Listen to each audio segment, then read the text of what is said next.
ভাইরা, আড়ালে বসে আছেন শ্রদ্ধেয়া সম্মানিতা মা বোনেরা, আলোচনার সূচনায় আনুষ্ঠানিকতার মধ্য দিয়ে আমার পক্ষ থেকে আবারও দিল খোলা সালাম, আসসালামু আলাইকুম ওয়া রাহমাতুল্লাহি ওয়া বারাকাতুহু। সবাই কেমন আছেন? আমাকে প্রশ্ন করেছেন, আল্লাহ তাআলা আমাকে আপনার কাতারেই রেখেছেন, বলছি আলহামদুলিল্লাহ। দেখতে দেখতে 3টি বছর আমার এই জায়গায় আসা হলো। মাহফিল চলছে 3য় বার্ষিকী, আমি আসলাম 6ষ্ঠ বার্ষিকী, আমি আসলাম এর মাঝে 3টি বছর। সম্মানিত হাজিরিন, আমি গত বছর সূরাতুল কালামের সামনের দিক থেকে রাসূলুল্লাহর সিরাত নিয়ে আমি কিছু কথা বলেছিলাম। এবছর একটি বিষয়কে নির্ধারণ করে দেওয়া হয়েছে, এমন একটি সাবজেক্ট, এমন একটি বিষয়, যে বিষয়টি কোন বান্দার ভিতরে উপস্থিত থাকলে তার জন্য জান্নাতটা বাজেয়াপ্ত হয়ে যায়। সুবহানাল্লাহ, নাউযুবিল্লাহ। জান্নাতের কাজ কি হবে? বাজেয়াপ্ত হবে। সে জান্নাত পাবে নাকি? সুবহানাল্লাহ, জোরে খান। জি, একটু জায়গা মতো বলতে হবে কিন্তু। সম্মানিত হাজিরিন, তাহলে যে বিষয়টি আমাকে বলতে বলা হয়েছে, এই বিষয়টিকে জানার জরুরত আছে না নাই? আসতে বলবেন না, আছে না নাই? যে বিষয়টি না জানলে আমি কখন সেই গুনাহে গুনাহগার হয়ে যাব আমি নিজেও বুঝবো না। এই জন্য এই বিষয়টি আমাদের জানা অতীব জরুরি। সম্মানিত ভাই, এটা এমন একটি গুনাহ, পিঁপড়া হাঁটলে যেমন পিঁপড়ার হাঁটার আওয়াজ আদম সন্তানের কান পর্যন্ত পৌঁছে না, ঠিক তেমনি শিরকের গুনাহ এমন ভয়ানক যে সে নিজে বুঝতেও পারে না যে আমার মধ্যে শিরকটা ঢুকলো কখন। এজন্য এই গুনাহ থেকে আমাকে আপনাকে বাঁচতে হবে। কবিরা গুনাহ অনেক আছে, কিন্তু এই গুনাহটার যতগুলো গুনাহ আছে এর মধ্যে সবচেয়ে বড় গুনাহ, অন্যতম গুনাহ হচ্ছে এই গুনাহ। আমার নবীজি নিজেও বলেছেন, আলা উনাব্বিউকুম বিআকবারিল কাবাইর, আমি কি তোমাদেরকে এমন কিছু বড় বড় গুনাহর কথা বলবো? সাহাবীরা বললেন, ইয়া রাসূলুল্লাহ, আপনি বলুন। সঙ্গে সঙ্গে রাসূল বললেন, আল ইশরাকু বিল্লাহ, উকুকুল ওয়ালিদাইন ওয়া কাউলুজ জুর। 3টা গুনাহর কথা তিনি বললেন, সবচেয়ে বড় গুনাহ। একটা হচ্ছে শিরকের গুনাহ, আরেকটা হচ্ছে পিতামাতার সঙ্গে খারাপ আচরণ করা, আরেকটা হলো মুখ থেকে বেহুদা বাজে কথা বলা। সম্মানিত হাজিরিন, আমি আলোচনার সূচনায় আমার অভ্যাস অনুযায়ী সূরাতুন নিসা থেকে আমি 2টি আয়াতে কারীম আমি তেলাওয়াত করেছি। এই 2টি আয়াতকে সামনে রেখে কিছু কথা বলতে চাচ্ছি। আমাকে সময় দেওয়া যাবে তো? ইনশাআল্লাহ। আমাকে সবাই সময় দেবেন? ইনশাআল্লাহ। জোরে বলি ইনশাআল্লাহ। আজকে 3টি ক্লাস হয়েছে। একটা হলো মাগরিব থেকে এশা, একটা ক্লাস, আবার সেকেন্ড ক্লাস হয়েছে এশার পর থেকে কিছু সময়, আর এখন হচ্ছে লাস্ট ক্লাস, শেষ ক্লাসে আমরা এখন বসে আছি। তো এই 2টা ক্লাস আপনারা কভার করছেন। এখন শেষ ক্লাসে মনোযোগ থাকবে তো শেষ পর্যন্ত সবার? জোরে বলি ইনশাআল্লাহ। সম্মানিত হাজিরিন, আমরা যে কিতাবের আলোচনা শুনতে এসেছি, এই কিতাবটা এসেছে দুনিয়ার কোথাও থেকে নয়, এসেছে কোন জায়গা থেকে? কোন জায়গা থেকে বলে? আসমান থেকে। লাউহুল মাহফুজে ছিল, আল্লাহ তাআলা আসমান থেকে এটা পাঠিয়েছে। আসমান থেকে নাজিল হওয়া পানি আর সেচ পদ্ধতিতে যে পানি তোলা হয় মেশিনের মাধ্যমে, কোন পানির উর্বরতা বেশি? কোন পানি? আসমানি পানি। আসমান থেকে নাজিল হওয়া পানির উর্বরতা বেশি। বৃষ্টি আসেই নাই, শুধু মেঘের গর্জন। সেই মেঘের গর্জনের সায়েন্স বলছে যে প্রতিটি মেঘের গর্জনে জমিন lakh lakh metric ton urea কাজ করে। আমি বলছি না যে এই সেচ দেওয়া পদ্ধতিতে পানি উত্তোলন করলে যে উর্বরতা নাই তা না, আছে। কিন্তু আসমান থেকে নাজিল হওয়া পানির বরকতটা বেশি। পৃথিবীর সকল বইয়ের কিছু যে উপকার পাবো না আমরা তা নয়, পাবো, কল্যাণ কিছু পাবো আমরা, কিন্তু এটা হচ্ছে মানব প্রসূত, মানুষ এগুলোকে রচনা করেছে। কিছু কল্যাণ হয়তো পেতে পারি, কিন্তু আসমান থেকে নাজিল হওয়া কিতাবের উপকারিতা আমার আপনার জন্য শুধু বেশি না অনেক বেশি? শুধু বেশি না অনেক বেশি? এই জন্য সকল বই পড়তে গেলে, নির্বাচন করতে গেলে সবার আগে নির্বাচন করতে হবে কোন কিতাব? আসতে বলবেন না, কোন কিতাব? আমার দেশের সিলেবাসে পড়ে মাস্টার্স ডিগ্রি পাস করার পরেও কিন্তু অনেকে কোরআন পড়তে পারে না, আছে না নাই? তাহলে সিলেবাসের ভিতরে কোন কিতাব বাদ পড়ছে? দুনিয়ার কিতাব না আসমানি কিতাব? বাদ ফালানো কারা? ওদের নামের আগে মোহাম্মদ আছে না নাই? আসতে বলবেন না, আছে না নাই? কেন বাদ পড়লো? মুসলমান তো সকল কিছু শেখার আগে সে শিখবে হলো আল্লাহর কালাম। আল্লাহর কালামটাই তার জীবনের শ্রেষ্ঠ শিক্ষা হওয়া উচিত। এই দুনিয়া ছেড়ে আমিও চলে যাব, আপনিও চলে যাবেন। আল্লাহ তাআলা প্রথম ওহীটা দিয়েছেন আমার নবীকে, প্রথম ওহী তো অন্য কোন ওহী নয়। আল্লাহ রাব্বুল আলামিন রাসূলকে জানিয়ে দিচ্ছেন, ইকরা বিসমি রাব্বিকাল্লাযী খালাক খালাকাল ইনসানা মিন আলাক ইকরা ওয়া রাব্বুকাল আকরামুল্লাযী আল্লামা বিল কলম আল্লামাল ইনসানা মা লাম ইয়ালাম। নবী হে, আপনি পড়ুন কার নামে? আসতে বলবেন না, কার নামে? কার নামে? আল্লাহর নামে পড়ুন। পাশে একটু কথা বলছেন, পাশে বাচ্চাদের একটু কিচির মিচির আওয়াজ, স্বেচ্ছাসেবক ভাইরা একটু খেয়াল করার চেষ্টা করুন। সম্মানিত হাজিরিন, শিক্ষা আমরা সবাই জানি, education is the backbone of a nation. শিক্ষা হলো জাতির মেরুদণ্ড। মেরুদণ্ড যদি দুর্বল হয়, সে মানুষটা কি চলতে পারে? আসতে বলবে না, চলতে পারে? প্রথম ওহীটা হলো আল্লাহ তাআলা বললেন পড়ো, কার নামে? আসতে বলবেন না, কার নামে? আল্লাহ। এমন পড়া পড়লাম, শেষে আমাদেরকে শেখানো হলো আমরা নাকি মানুষ ছিলাম। এটা কোনো কথা? এটা কেউ মানবো আমরা? কোরআন যা বলবে তাই তো মানবো, তাই? পৃথিবীর প্রথম মানুষ, প্রথম জ্ঞানী, পৃথিবীর প্রথম মানুষ, প্রথম নবী, পৃথিবীর প্রথম মানুষ, সভ্যতার অগ্রনায়ক। এবং তিনি যা জানতেন, কিয়ামত পর্যন্ত আদমের মতো এত জাননেওয়ালা মানুষ আর কখনো আসবে না। সুবহানাল্লাহ। আল্লাহ রাব্বুল আলামিন বলেন, ওয়া'আল্লামা আদামাল আসমাআ কুল্লাহা। আমি আদমকে এই জাগতিক জীবনের সকল কিছুর নামের শিক্ষা দিয়েছি। সব তিনি জানতেন, সব কিছুর নাম তিনি জানতেন। আমের কত জাত, মাছের কত জাত, প্রাণীর কত জাত, গাছের কত জাত। কৃষি কাজের উপকার আল্লাহ তাআলা তাকে বানিয়েছিলেন, কৃষি কাজ তিনি করতেন, সকল কিছুর তিনি নাম জানতেন। সেই নবীর সন্তান হলাম আমরা। আদম থেকে আমাদের এই পৃথিবীতে আগমন হয়েছে। আমাদের প্রথম পিতা হচ্ছেন আদম আলাইহিস সালাতু ওয়াস সালাম। কিন্তু মাঝখান থেকে যে এই সমস্ত গবেষণাগুলো আমাদেরকে শেখানো হচ্ছে, এটা কি আল্লাহ প্রদত্ত কোরআন থেকে না মানুষের চিন্তা থেকে? কিসের চিন্তা থেকে? মানুষের চিন্তার মধ্যে ভুল আছে না নাই? আসতে বলবেন না, আছে না নাই? আল্লাহর কালামে কোনো ভুল নাই, কোনো ভুল নাই।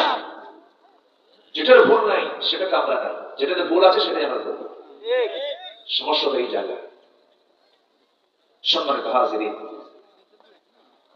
এই পৃথিবীর প্রথম মানুষকে আল্লাহ তাআলা যে উদ্দেশ্যে পাঠিয়েছেন, আমাকেও সেই উদ্দেশ্যে পাঠিয়েছেন। উদ্দেশ্য একটি, সেটা হলো এই পৃথিবীতে কারো গোলামি চলবে না। গোলামি করতে হবে কার? আল্লাহ। আইন মেনে চলতে হবে কার? আল্লাহ। এক জায়গায় না সব জায়গায়? এক জায়গায় না সব জায়গায়? সব জায়গায়।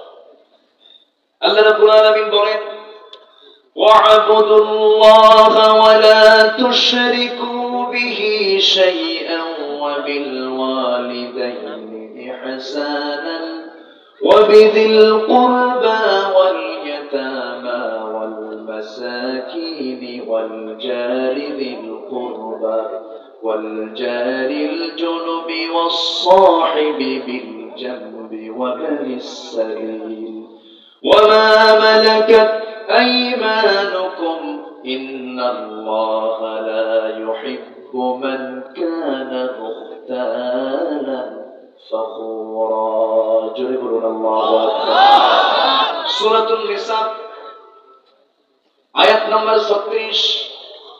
এই আয়াতের ভিতরে মহান রব্বুল আলামিন মূলত হক নিয়ে কথা বলেছেন।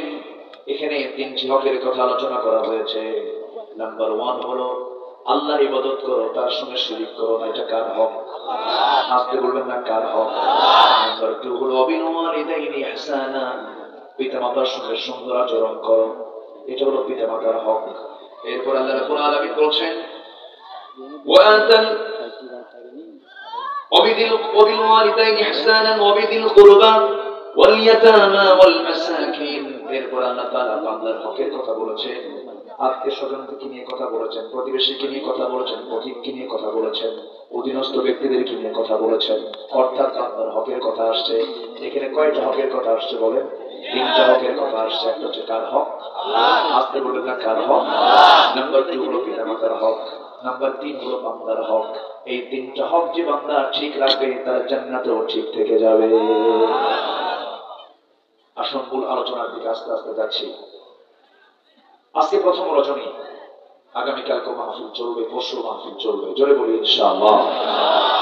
আমার জরিপে আমি বাংলাদেশের এমন কোন উপজেলা নেই, এমন কোন জেলা নেই যেখানে আমার বিচরণ নাই। আমি গিয়েছি এই মাহফিল অঙ্গনে প্রায় 24 থেকে 25টি বছর আমি অতিক্রম করছি। প্রায় 24 থেকে 25 বছর যাবৎ এই দেশের বিভিন্ন আনাচে কানাচে মাহফিল আমার যাওয়া হয়। বিগত সময় আমি যত জায়গায় গিয়েছি, একই জায়গায় এত মেহমানের সমাবেশ আমার চোখে পড়েছে। তবে এদেশের ফেমাস মাহফিলের ভিতরে এই মাহফিল অন্যতম। আলহামদুলিল্লাহ। জোরে বলি আলহামদুলিল্লাহ। প্রায় 10 জন মেহমান এই একই ময়দানে কথা বলবে, এবং এই 10 জন মেহমান এক একটা মাহফিলের তারা চিফ গেস্ট, যাদের সামনে লক্ষ লক্ষ মানুষ থাকে। আমি মনে করি মকসুদপুর বাঁশবাড়ি এলাকার মানুষের কিসমতটা খুবই ভালো যে এতগুলো মেহমানকে আপনারা দেখতে পাচ্ছেন। বলি আলহামদুলিল্লাহ। জোরে বলি আলহামদুলিল্লাহ। কিন্তু একটা প্রশ্ন আমি করবো, সেটা হলো বাঁশবাড়িয়ার মাহফিল, এই মাহফিলে বাঁশবাড়িয়ার মাহফিলে বাঁশবাড়িয়ার লোক কয়জন? হাত তুলে তো দেখি। আচ্ছা ঠিক আছে, হাতটা না বলি আলহামদুলিল্লাহ। ঠিক আছে, আছে। তবে আরো থাকার দরকার ছিল, তাই না? জি, সম্মানিত হাজির, সম্মানিত উপস্থিতি, বিশেষ করে আমার রবিউল ভাই কোথায়? আমার রবিউল ভাই এই মাহফিলটা নিয়ে তার যে মেধা, যে সময় দান, এটা কয়জন লোক করে ভাই? আমি তো মাঝে মাঝে আশ্চর্য হয়ে যাই, তার সমস্ত কর্মকাণ্ড সব ছেড়ে দিয়ে মাহফিলটার পিছনে যে মেহনত, এটার পুরস্কার তিনি এই দুনিয়াতে কারো কাছে চান না। আমি তার যতটুকু কথা বলে আমি টের পেয়েছি, উনি চান এটার পুরস্কার আল্লাহর হাত থেকে নিতে চান। আল্লাহ তুমি তাকে এই উত্তম কাজের জাযা আল্লাহ তুমি তোমার নিজ হাতে তুমি আল্লাহ দিয়ে দাও। জোরে বলি আল্লাহুম্মা আমিন। সম্মানিত হাজিরিন, শিরকের গুনাহ মারাত্মক গুনাহ। শিরকের গুনাহ মাফ হবেই না। এটা কার ওয়াদা? এই ঘোষণা কে দিয়েছেন? আল্লাহ বলেছেন দু জায়গায়। আল্লাহ রাব্বুল আলামিন বলেন ইন্নাল্লাহা লা ইয়াগফিরু আন ইউশরাকা বিহি ওয়া ইয়াগফিরু মা দুনা যালিকা লিমান ইয়াশা। আল্লাহ বলেন বান্দারে সকল গুনাহ মাফ হবে, শিরকের গুনাহ আমি কখনো মাফ করব না। আল্লাহ তাআলার কথা, আল্লাহ তাআলার ওয়াদা কখনো ভঙ্গ হয় নাকি? আসতে বলবেন না, ভঙ্গ হয় নাকি? ভঙ্গ তো হওয়ার কথা নয়। আল্লাহ যা বলেন কখনো ওয়াদা ভঙ্গ করেন না। মহান রব্বুল আলামিন নিজেই বলছেন, ইন্নাল্লাহা লা ইউখলিফুল মিআদ। আল্লাহ কখনো ওয়াদা ভঙ্গ করেন না। আরেক জায়গায় শিরকের ব্যাপারে এই গুনাহ যে কত ভয়ঙ্কর গুনাহ আল্লাহ তাআলা সুন্দর করে আরেক জায়গায় জানিয়ে দিচ্ছেন, ওয়ামান ইউশরিক বিল্লাহি ফাকাদ হারামাল্লাহু আলাইহিল জান্নাহ। যে ব্যক্তি শিরিক করবে তার জন্য জান্নাতটা হারাম হয়ে যাবে। নাউজুবিল্লাহ। জান্নাত কি হয়ে যাবে? হারাম হয়ে যাবে। তাহলে আরেকটা হাদিস এসেছে, আল্লাহ তাআলা নিজেই বলেছেন, যদিও নবীর মুখ থেকে বের হয়েছে কিন্তু আল্লাহর বাণীতে এটাকে হাদিসে কুদসি বলা হয়। ও বান্দা, তোমার কত গুনাহ আছে, তোমার গুনাহ দিয়ে যদি আনানাস সামা, আকাশটা যদি ছেয়ে যায়, তোমার গুনাহ দিয়ে যদি বিকরাবিল আরদিল খাতায়া, জমিনটাও যদি ছেয়ে যায়, কোনো সমস্যা নাই। আল্লাহ তো শিরিক বি শাইআন, তুমি আমার কাছে শিরিক মুক্ত হয়ে আসো, আমি তোমার সমস্ত গুনাহগুলোকে মাফ করে আমি তোমাকে জান্নাত দিয়ে দেব। তাহলে যদি গুনার যদি কোনো সমস্যা হয়, তাহলে কোন গুনার সমস্যা বেশি? কোন গুনার সমস্যা বেশি? আজকের সাবজেক্টটা কি?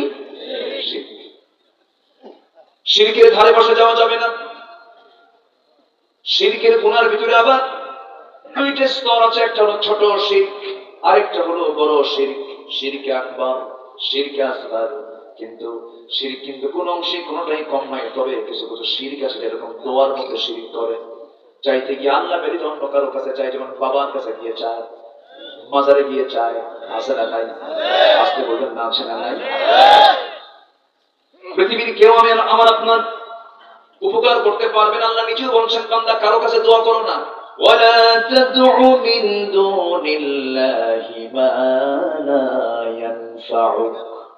তোমরা আল্লাহ ছাড়া কারো কাছে চেও না, দোয়া করো না, চাইতে যেও না, কারণ কেউ তোমার উপকার করতে পারবে না।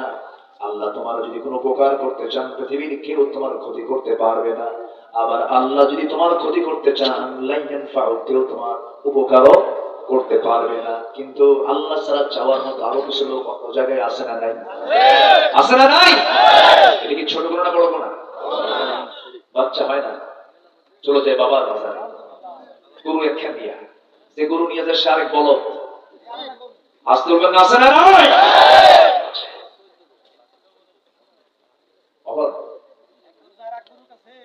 এক গরু যায় আরেক গরুর কাছে। ওয়াসি শুধু আমি পারি নাকি? আপনারা পারেন? আলহামদুলিল্লাহ। কখনো ওয়াইদাস্তাআনতা ফাসতাঈন বিল্লাহ, চাইতেই হবে সেটা আল্লাহর কাছে চাও। কার কাছে? আল্লাহর কাছে চাইতে হবে। আমার ভাইরা, শিরকের গুনার ভিতরে বড় বড় গুনার মধ্যে একটা গুনাহ হলো দোয়ার মধ্যে শিরক হয়ে যাওয়া, আল্লাহর গুণের মধ্যে শিরক হয়ে যাওয়া। নাম্বার 2, ওয়াইনদাহু মাফাতিহুল গায়ব, সমস্ত গায়েবের জ্ঞান কে জানেন? গায়েবের মালিক কে? কিন্তু কিছু কিছু লোক মনে করে গায়েবের মালিক বান্দাও আছে কিছু। নাউজুবিল্লাহ। বাবার দরবারে গিয়ে বলে, বাবা আমার কপালের দিকে চাই দেখো তো, আমার কি বাচ্চা কাচ্চা আছে? বাবা আবার ভান ধরে, চোখে না করে, বহুক্ষণ যায়, বাবা চুপ করে আসে, মনে উনি আর শ্বাস দিয়ে চলে গেছে। এরকম কিছু ভণ্ড আছে না? চুপচাপ থাকে। বাবা কথা বলো, বাবা হঠাৎ করে 10 মিনিট 15 মিনিট বলল, কিচ্ছু না, 1.5 হাত লাঠি দরকার। 1.5 হাত কি দরকার? লাঠি দরকার। সব ভণ্ডা পিছনে চলে যাবে। আমার নবী গায়েব জানেন না, আর এই ভণ্ড গায়েব জানে। আমার রাসূল কি গায়েব জানতেন? গায়েবের মালিক কে? রাসূল যে গায়েব জানেন না, এই প্রসঙ্গে লম্বা একটা কথা আছে, একটু পরে বলতেছি, মনে রাখবেন। এই বিষয়টা আমাদের জানা দরকার, সম্মানিত ভাইরা। তবে হ্যাঁ, রাসূলকে জানিয়ে দিতেন কে? আসতে বলবেন, রাসূলকে জানিয়ে দিতেন কে? এর মানে কি গায়েবের মালিক হয়ে যাওয়া? সম্মানিত ভাইরা, মহব্বতের ক্ষেত্রে শিরক। কিছু কিছু লোক আছে আল্লাহ চাইতেও, কিছু কিছু বাবা আছে, কিছু কিছু ব্যক্তি আছে খুব মহব্বত করে। আছে না নাই? বাবাই আমার সব, এই দরবারই আমার সব। আন্দাদি ইউহিব্বুনাহুম কাহুব্বিল্লাহ, এটা একটা বড় শিরক। এরপর আনুগত্যের ক্ষেত্রে শিরক। আনুগত্য, এই পৃথিবীতে আনুগত্য হবে একমাত্র প্রথম আনুগত্য হবে কার? আসতে বলবেন না কার? নাম্বার 2 হচ্ছে মুহাম্মদ সাল্লাল্লাহু আলাইহি ওয়াসাল্লাম। আল্লাহ তাআলা আনুগত্যের ব্যাপারে বলেছেন, ইয়া আইয়ুহাল্লাযীনা আমানু আতিউল্লাহা ওয়া আতিউর রাসূল ওয়া উলিল আমরি মিনকুম فإن تنازعتم في شيء فردوه إلى الله والرسول জোরে বলি আল্লাহু আকবার। ওই ইমানদাররা তোমরা আল্লাহর আনুগত্য করবে, নবীর আনুগত্য করবে, এবং তোমাদের মধ্যে যারা লিডার, তোমাদের মধ্যে যারা নেতা, তাদেরও তোমরা আনুগত্য করবে। এখানে নেতাকে বাদ পড়েছে নাকি? নেতা কিন্তু বাদ পড়ে নাই, তাদেরও তোমরা আনুগত্য করবে। তবে যদি তোমাদের মধ্যে যদি কোনো বিভাজন সৃষ্টি হয়ে যায়, যদি কোনো ঝগড়া লেগে যায়, সেই সময় তোমরা দুজনের দিকে ফিরে যাবে, আল্লাহ এবং রাসূলের দিকে ফিরে যাবে। কিন্তু এখানে একটা বিষয় চলে আসলো, তোমাদের মধ্যে যারা আমির, তোমাদের মধ্যে যারা নেতা, তাদেরও তোমরা আনুগত্য করবে। আমার নবীজি জুমার খুতবা, আমার নবীজি বিদায় হজের ভাষণ দিয়েছেন।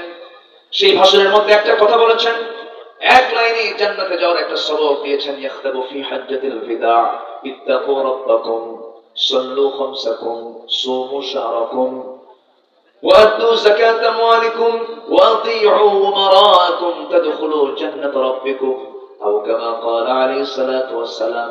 রাসূল বলেছেন, ও আমার সাহাবীরা শোনো, এক নম্বর তোমরা আল্লাহকে ভয় করো, 5 ওয়াক্ত নামাজ পড়ো, রমজান মাসে রোজা রাখো, যাকাতের মালের যাকাতটা দিয়ে দাও, নেতার আনুগত্য করো, আল্লাহর জান্নাতে অনায়াসে প্রবেশ করো। যেরকম সুবহানাল্লাহ। কিন্তু আমরা কোন নেতাকে মানব, কোন নেতা আমার জন্য মানা জরুরি, আর কোন নেতার নেতৃত্ব মানবো না আমরা? একটা প্রশ্ন যদি করি, উত্তরটা দিবেন, সত্যি করে উত্তরটা দিবেন। বলুন তো, আমার দেশে নেতা বেশি না কর্মী বেশি? ভালো করে বলুন, নেতা বেশি না কর্মী বেশি?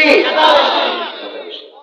সব নেতা মঞ্চে হাজির, মঞ্চ নাই, ঠিক কিনা? মসজিদে যান, মসজিদে যান, ওখানে নেতা কয়জন? আস্তে কর। ইমাম কয়জন? ইমাম মানে কি? বলেন, ইমাম মানে কি?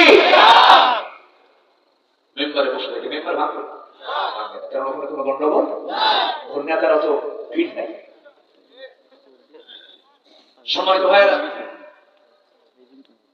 যে নেতার নামাজ নাই, সে আল্লাহর হক নষ্ট করছে, সে বান্দার হক নষ্ট করবে।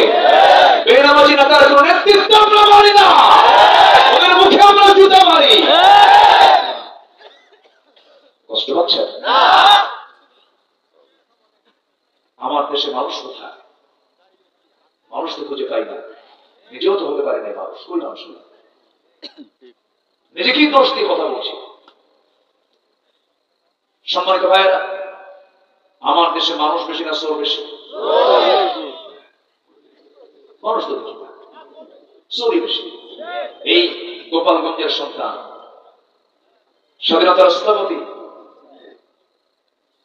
বঙ্গবন্ধু শেখ মুজিবুর রহমান, আমি তার কিছু বক্তৃতা, আমার জন্ম তো স্বাধীনতার অনেক পরে, 8 থেকে 9 বছর পরে আমার জন্ম।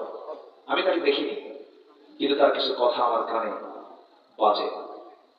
আমি তার কথাগুলো শুনি, ভার্চুয়ালি তার আলোচনাগুলো, তার বক্তৃতাগুলো এখনো আছে না নাই? এই দেশের জন্য তিনি অনেক কাজ করেছেন। এদেশের স্বাধীনতার আন্দোলনে বিশাল ভূমিকা তার। মজলুমের জন্য তিনি দাঁড়িয়েছেন, কথা বলেছেন। তিনি আফসোস করে স্বাধীনতার পরে কিছু কথা বলেছিলেন। তিনি বলেছিলেন, মানুষ দেশ স্বাধীন করে পায় তেলের খনি, গ্যাসের খনি, স্বর্ণের খনি, আর আমি পাইছি হলো চোরের খনি। আমার ডানে চোর, বামে চোর, সামনে চোর, পিছনে চোর। দোষ আমার নাই, এটা কিন্তু নেতা থেকে না, আমার কথা আমি বলছি না। উনি অনুধাবন করেছেন 70 দশকের দিকে, স্বাধীনতার পর। সেই চৌর্য বৃত্তি এখনো আছে না? আসতে বলবেন না, আছে না? জাতীয় পত্রিকার জড়িয়ে 14 থেকে 17 লক্ষ কোটি টাকা বিগত কয়েক বছর দেশ থেকে পাচার করলো কোন ফেরেশতারা? ফেরেশতারা। আমরা মানুষ কোথায়? মানুষ করতে পারলাম। সম্মানিত ভাইরা, মসজিদে কি আরাম নাই? আমি ঢোকার আগে জুতা আগে ঢোকান লাগে, সামনে জুতা না রাখলে পিছনে জুতা রাখেন, নামাজ হয় কঠিন। সেজদার মধ্যে মনে হবে জুতা আছে তো। আমি কি ভুল বলতেছি? আপনি বাসে উঠবেন, পাবলিক বাসে, ভাঙ্গা থেকে কি বলে ঢাকা থেকে ভাঙ্গা আসবেন, এর মধ্যে কতবার যে হাত যাবে পকেটে, আপনার মোবাইলটা আছে তো। আমি কি ভুল বলতেছি? বাজারে যাবেন, বাজার করতে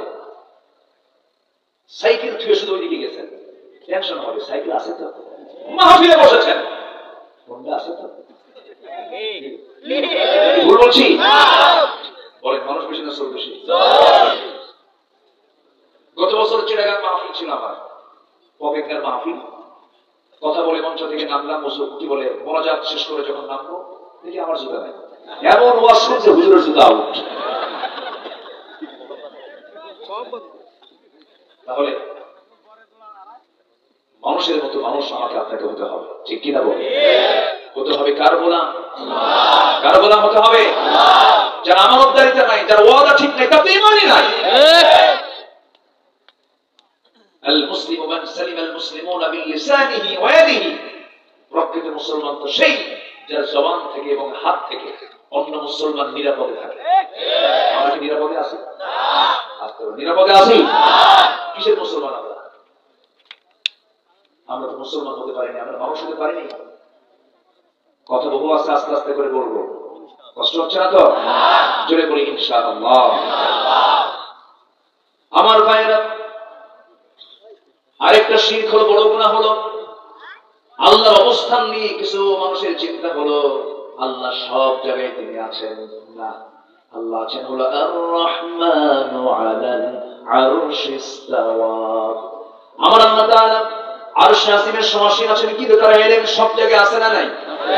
সব তিনি জানেন, সব তিনি বোঝেন, সব তিনি দেখেন, কিন্তু তার নির্দিষ্ট একটা জায়গা আছে আরশে আজিম। আল্লাহ তাআলা সেই জায়গায় তিনি সমাসীন আছেন। আরশে আজিমটা কত বড়! ওয়াসিআ কুরসিয়ুহুস সামাওয়াতি ওয়াল আরদ ওয়া লা ইয়াউদুহু হিফযুহুমা ওয়া হুয়াল আলিয়্যুল আযীম। জোরে বলুন আল্লাহু আকবার। আমার আল্লাহ তাআলার আরশ আজিমটা অনেক বড়, আসমান জমিন বিস্তৃত, বিশাল বড় আরশ আজিম। সেই আরশ আজিমটা কত দূর! আল্লাহ বলেছেন, বান্দা তুমি যদি আমাকে ভালোবাসতে পারো, আমার সঙ্গে যদি কাউকে না শিরিক করতে পারো, আমি তোমাকে আমার আরশ আজিমের পাশে আমি তোমাকে মেহমান বানাইয়া দেব। সুবহানাল্লাহ। আমরা কার মেহমান হতে চাই? আস্তে বলবেন না, কার মেহমান হতে চাই? আমরা তো মরে যাব ভাই একদিন। আমার রবিউল ভাই থাকবে না, এই জোড়ামা হযরত কেউ থাকবে না। কিসের যশ, কিসের খ্যাতি, সব একদিন সব শেষ হয়ে যাবে। মুখে মাটি পড়বে। কি পড়বে? মুখে মাটি পড়ে যাবে, কেউ থাকবো না আমরা। কত যত্ন করেছি মাথা থেকে পা পর্যন্ত। দেশের শ্যাম্পু চলে না, সিঙ্গাপুর থেকে নিয়ে আসে। সাবান দেশীয় চলে না, জার্মান থেকে সাবান নিয়ে আসে। পোশাক দেশের পোশাক টেইলার দিয়ে হয় না, অন্য দেশের ড্রেস কোড ওই সেই দেশে গিয়ে কাপড় চোপড় বানায় আসে। এমনকি আমাদের দেশে এমন লোক আছে চুল কাটতে সিঙ্গাপুর যায়, আছে না? কত বিলাসিতা করলাম আমরা, কিন্তু মরে যাবো একদিন। এই যে বসে আছি মঞ্চে, আমরা হঠাৎ করে একজনের যদি ইন্তেকাল হয়ে যায়, এই মুহূর্তে একজন মারা গেল, এত হাজার মানুষ সামনে বসে আছেন, কেউ কি বিন্দু পরিমাণ উপকার করতে পারবেন নাকি? কিচ্ছু করতে পারবেন না। বড়জোর রবিউল ভাই একটা হ্যালো দেবে, উপজেলা স্বাস্থ্য কমপ্লেক্সকে বলবে তাড়াতাড়ি একটা অ্যাম্বুলেন্স পাঠায় দেন, এখানে একটা মানুষ মারা গেছে। এখান থেকে লাশটা নামায় নেবে, চোখের পানি ফেলে ফেলে কাঁদতো। শুধু এতটুকু আমাদের কাজ থাকবে, শুধু অ্যাম্বুলেন্সের ড্রাইভারকে বলবো, ড্রাইভার এই যে লাশটা তোমার গাড়িতে উঠায় দিলাম, যত্নের সাথে পরিবারকে বুঝায় দিবা। চলে যাবে পরিবারের বাড়িতে, নিজের বাড়িতে পাঠায় দেবে, চলে যাবে লাশ, বাড়ির সামনে হাজির হবে। কিন্তু এমন পরিবার কি বুঝায় দেবে? স্ত্রী এক রাত না গেলে যার ঘুম হতো না, সন্তানগুলো আব্বা আব্বা বলে ডাকতো, কিন্তু এমন পাষাণ স্ত্রী হয়ে যাবে, এমন পাষাণ সন্তানগুলো হয়ে যাবে, লাশটা বাহির থেকে ভিতরেও একটা বারের জন্য তুলবে না। বারান্দাতেও স্থান হবে না, বেডরুমেও জায়গা হবে না। আমাকে সোজা নিয়া ওই বাড়ির আঙ্গিনার একটা কোনায় কাপড় দিয়ে আড়াল করে একটু পর্দা সিস্টেম করে চকিতে নিতে দেহটা ফেলে দিয়া লোক ডাকবে, দেখো কে গোসল করায়। সবাই তো পারে না এই সমস্ত কাজ করতে, অনেকে ভয় পেয়ে যায়, অনেকে অজ্ঞান হয়ে যায়। ওই জাতীয় লোকটা চলে আসবে, কেচি দিয়া সেলাইওয়ালা কাপড় চোপড় গুলো কেটে ফেলবে। কি নাই, পকেট নাই, বোতাম নাই, সেলাই নাই, এমন একটা জামার জন্য বলবে যাও বাজার থেকে কিনে নিয়ে আসো। নিয়ে আসবে, দুইটা টান, একটা টান মারবে, দুইটা খন্ড হয়ে যাবে। মাথায় বাঁধন, পায়ে বাঁধন দিয়ে দেবে। সামনে লাশটা জানাজার জন্য হাজির হবে। লোকজন আসতে দেরি হচ্ছে, কিন্তু দেরি করা যাবে না। ওই সন্তানটাই বলবে না না, দেরি করা যাবে না, তাড়াতাড়ি দাফন করে দাও। লাশটা পচে যাবে, করে যাবে, ফুলে উঠবে। আমাকে কেউ রাখবে না, আমি পৃথিবীতে সবচেয়ে বড় বোঝা হয়ে যাব। আমাকে এই দুনিয়া ধাক্কা মেরে কবরে পাঠায় দেবে, কবরে শোয়া দিবি, বাঁশ চাপা দিবি, মাটি চাপা দেবে, বাঁশ বাড়িয়ার বাঁশ কাটবে, কেটে দিয়া বাঁশ চাপা দিয়া মাটি চাপা দিয়া ওই যে বিদায় দিয়ে আসবে। দিন শেষে আমার বন্ধু কেউ নয়, একমাত্র কেবলমাত্র শুধুমাত্র কে? জোরে বলেন কে? সে আল্লাহর কাছেই যখন ফিরে যাব আমরা। আল্লাহর হক নষ্ট করা যাবে না। আল্লাহর হক নষ্ট হয় কখন? যখন বান্দা কি করে? বলেন বলেন বলেন। আজকের সাবজেক্টটা কি বলেন? শিরিক করা। শিরিক না করা, শিরিক করব না আমরা। শিরিকের ধারে পাশে আমরা যাব না। শিরিক করলে জান্নাতটা হারাম হয়ে যাবে, জান্নাতের গন্ধ কখনো পাওয়া যাবে না। শিরিকের কিছু ব্যাখ্যা আমরা এর মধ্যে থেকে শুনতে পেলাম। আরেকটা শিরিক হলো বিচারের ক্ষেত্রে শিরিক করা। বিচারের ক্ষেত্রে যে বান্দা আল্লাহর আইন ছাড়া অন্য কোনো কিছু দিয়ে বিচার করবে, সে শিরিকের কাজ করে ফেললো। এমন আকাম কুকাম তো আমার দেশে নাই। আসতে বলে আছে না নাই? রাসূলকে খুব ভালোবাসে তো, রাসূলকে খুব মহব্বত করে, দরুদ পড়ে চোখের পানি ফেলে ফেলে কান্দি। কিন্তু রাসূলকে শুধু নামাজে মানতে চায়, রাসূলকে শুধু মিষ্টি খাওয়াতে মানতে চায়, রাসূলকে শুধু সুন্নাত নামাজে মানতে চায়, রাসূলকে শুধু নখ কাটতে নিয়ে মানতে চায়, কিন্তু রাসূলকে রাষ্ট্র পরিচালনায় রাজনীতির ময়দানে মানতে চায় না। সবচেয়ে বড় প্রতারকেরা রাসূলকে মানতে হবে এক জায়গায় না সব জায়গায়? এক জায়গায় না সব জায়গায়? সব জায়গায় মানতে হবে। রাসূলকে এক জায়গায় মানলে শুধু হবে না। মা আতাকুমুর রাসূলু ফাখুযু ওয়া মা নাহাকুম আনহু ফান্তাহু। রাসূল যা কিছু নিয়ে এসেছেন সব তোমরা গ্রহণ করো, যা কিছু নিষেধ করেছেন তা থেকে নিজের জীবনকে তোমরা মাইনাসে রাখো। ওই সমস্ত কাজের ক্ষেত্রে তোমরা যেও না। বিচারের ক্ষেত্রে যারা আল্লাহর বিধানকে না মানবে, অন্য কোন বিধানকে মানবে, আল্লাহ তাআলা তাদের ব্যাপারে বলেছেন ওয়া মান লাম ইয়াহকুম বিমা আনজালাল্লাহ ফাউলাইকা হুমুল কাফিরুন ফাউলাইকা হুমুল ফাসিকুন। আছে না নাই? আল্লাহর দেওয়া বিধান অনুযায়ী যারা বিচার কার্য ফয়সালা করবে না, সূরা মাইদা পড়েন, সূরা মাইদার 40 নম্বর আয়াত, যারা এই সমস্ত কাজগুলো করবে তারাই হলো কাফির, তারাই হলো ফাসিক, তারাই হলো জালিম। এই তিনটা গালি মোল্লা কইছেন, আল্লাহ কইছেন। এই গালি কে দিয়েছেন? আমি কি করব? আল্লাহ যা বলেছেন আমি তাই বলবো, ঠিক কি না? হজ করে আসে যে বল হাজি, কি হাজি? যে বল হাজি নামের আগে হাজি না লাগালে মন খারাপ করে। 4.5 লাখ টাকা খরচ করে আসলাম, আমার হাজি পাও না কেন? আবার তুমি সুদ খাও, তোমার নামের আগে বিশিষ্ট সুদ করে লেখা দরকার, তা তো লিখতে দাও না। সুদ খাওয়া হাজি আছে না নাই? এই সময় কেউ বলছেন না, উঠলে বাবা ওঠে সুদ খায়, বসে থাকে। বলি আলহামদুলিল্লাহ। কষ্ট পাচ্ছেন নাকি আপনারা? আমার বন্ধুগণ, কোন হককে নষ্ট করা যাবে না। এখানে কিন্তু মূলত শিরক না করা হলো কার হক? কার হক? শিরক করলে বলে হক নষ্ট হলো না, ঠিক থাকলো? নষ্ট হয়ে গেল। আল্লাহ বলছেন বান্দারে আমার আইন ছাড়া কোন আইন চলবে না। বান্দা কয় না, আমি একটা আইন খারাপ করছি। কি কথা বলছেন? এটা কি হয়ে গেল? শিরক হয়ে গেল। আল্লাহ বলছেন তুমি আমি আমাকে ছাড়া কারো কাছে যেও না। আল্লাহ ছাড়া অন্য কারো কাছে চাওয়া এটা কি হয়ে গেল? শিরিক হয়ে গেল। কেমন করে চলবো, কেমন করে খাবো, আমার তো কিচ্ছু নাই, কি হয়ে গেল? শিরিক হয়ে গেল। চালাবেন কে? আজ করে চালাবেন কে? দেখবেন কে? বান্দার যদি তাওয়াক্কুল পরিপূর্ণ থেকে যেত, আল্লাহ তাআলা প্রত্যেক বান্দাকে পাখির মতো রিজিক দিয়ে দিতেন। কিন্তু আমরা ধান্দায় থাকি, ধান্দায় কেমন করে মারবো, কেমন করে লোপাট করবো, কেমন করে বান্দার হক নষ্ট করে সব লুটপাট করে নেব। আমার দেশে ভূমিদস্যু আছে না নাই? ভূমিদস্যু আছে না নাই? লুটপাট করে থাক, কি লাভ? হারাম, আপনি আরাম পাবেন না।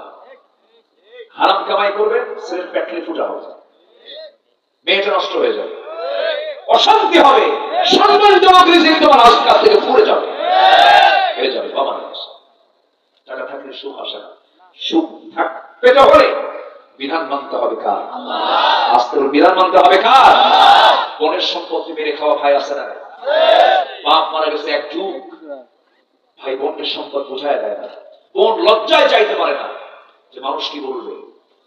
এক যুগ হয়ে যায়, বোনের অংশে জমিতে ধান লাগায়, সেই ধান ভাই গোলায় তোলে, বোনকে বুঝায় দেয় না। ওইদিকে হজ করছে 3 বার। বলবো, কথা বলবো, গোলায় হাত দিচ্ছি কিন্তু। আমার মায়েরা খুব খুশি বসে, ভালো করে ভাই কিছু বসে আছে, রাগ করতেছেন নাকি?